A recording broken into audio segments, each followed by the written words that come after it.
আহ, আমরা দেখতে পাচ্ছি যারা এই ফায়ার সার্ভিস ও সিভিল ডিফেন্স রয়েছে তারা তাদের গাড়ি করে মাত্রই নামছে আগুন নিয়ন্ত্রণে আনার জন্য। যেভাবে কাজ করা দরকার তারা সেই আগুন নিয়ন্ত্রণে কাজ করার জন্য সচেষ্ট চেষ্টা চালাবে। আমরা এখন আর কি দেখতে পাচ্ছি যেই কার্গো গোডাউনের যেই একটি পাশে আগুন লেগেছে, সেই আগুন আমরা দেখতে পাচ্ছি এবং সেই আগুনের মধ্য দিয়ে বোঝা যাচ্ছে যে দাউ দাউ করে জ্বলছে।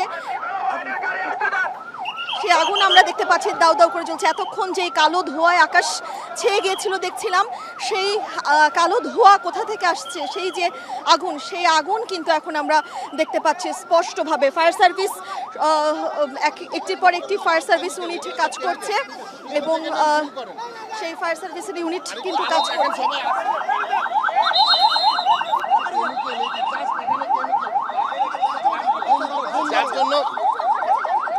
এখন কিছু জানার কিছু নাই, আপনারা দূরে সাবধান হন।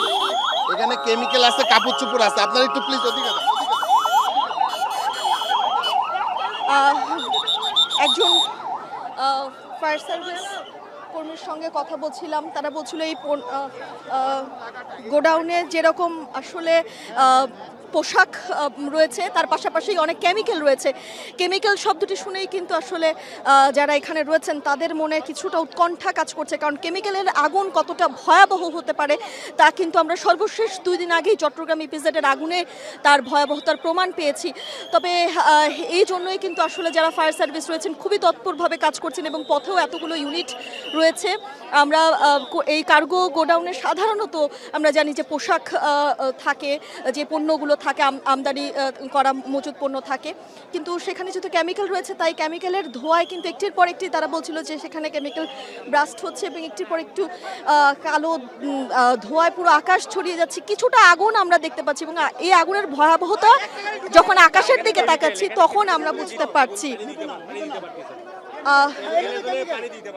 যারা রয়েছেন ফায়ার সার্ভিস বা এখানে দায়িত্বরতরা বন্দরের কর্তৃপক্ষের বা বিমানবন্দরে যারা দায়িত্বরতরা রয়েছে তারা বলছিলেন যে এখানে কেমিক্যাল থাকায় তারা পানি ছিটাতে পারছে না, কারণ কেমিক্যালের পণ্যগুলো ব্রাস্ট করার একের পর এক পানি যখনই ছিটাবে তখনই সেগুলো আরও ব্রাস্ট করে, যার কারণে আসলে তারা এখনই পানি ছিটাতে পারছেন না। তারা দেখছেন পরিস্থিতি এবং যেভাবে আগুন নিয়ন্ত্রণে আনা যায় তার জন্য তারা সচেষ্টভাবে কাজ কিন্তু চালিয়ে যাচ্ছে।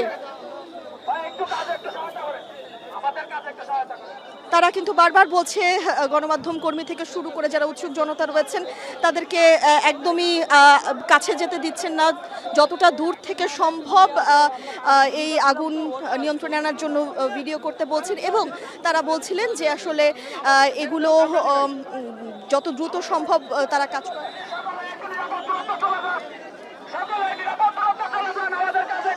আমরা দেখতে পাচ্ছি তারা যারা দায়িত্বরতরা রয়েছেন তারা তাদের কাজে সহযোগিতা করার জন্য সকলের কাছে আহ্বান করছে।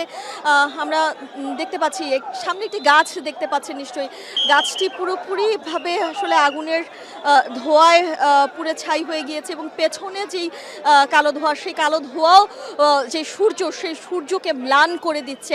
আকাশ তো পুরোপুরিভাবে ছেয়ে গিয়েছেই, তবে এর ভয়াবহতা যেন খুব বেশি না হয় সেটি আসলে এখানে যারা রয়েছেন তারা সকলে মিলে একটির পর একটি কিন্তু ফায়ার সার্ভিসের কাছে অনুনয় বিনয় করে জানাচ্ছেন। তবে ফায়ার সার্ভিস যেটি বলছে যে এখানে ভিতরে যেহেতু কেমিক্যাল রয়েছে তারা চাইলে অন্যান্য আগুন যেভাবে নিয়ন্ত্রণে কাজ করতে পারে পানি দিয়ে সেভাবে দিতে পারছে না, ভিতরে কেমিক্যাল থাকায় এটির ভয়াবহতা অনেকটা বেশি হতে পারে। তারা নিয়ন্ত্রণে আনার জন্য চেষ্টা করছে। আমরা দেখতে পাচ্ছি একটির পর একটি ফায়ার সার্ভিসের ইউনিট যুক্ত হচ্ছে, গণমাধ্যম কর্মীরা আসছে, সকলে মিলে আসলে এখানে একটি উদ্বেগ, উৎকণ্ঠা, উত্তেজনার পরিবেশ তৈরি হয়েছে। সকলেই আসলে জানতে চাচ্ছে কিভাবে এই আগুনের সূত্রপাত হয়েছে।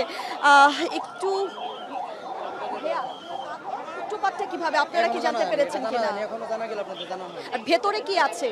ভিতরে এগুলো সব রপ্তানি মাল, যে আমদানি মাল সব যেগুলো আসতে বিদেশ থেকে ওগুলো। আচ্ছা, সব কেমিক্যাল। যা ডিটেলস আছে স্যার আপনাদেরকে জানাবে কিছুক্ষণ পরে।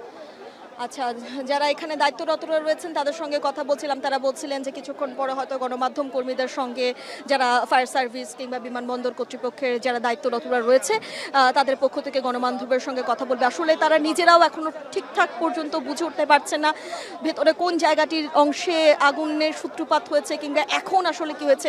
তবে কেমিক্যাল যে ভেতরে রয়েছে সেটি সুস্পষ্ট এজন্যই কারণ একটির পর একটি কেমিক্যাল ব্লাস্ট হচ্ছে। আমরা নিজেরাও কিন্তু একটু দূর থেকে হলেও সেই শব্দ শুনতে পাচ্ছি।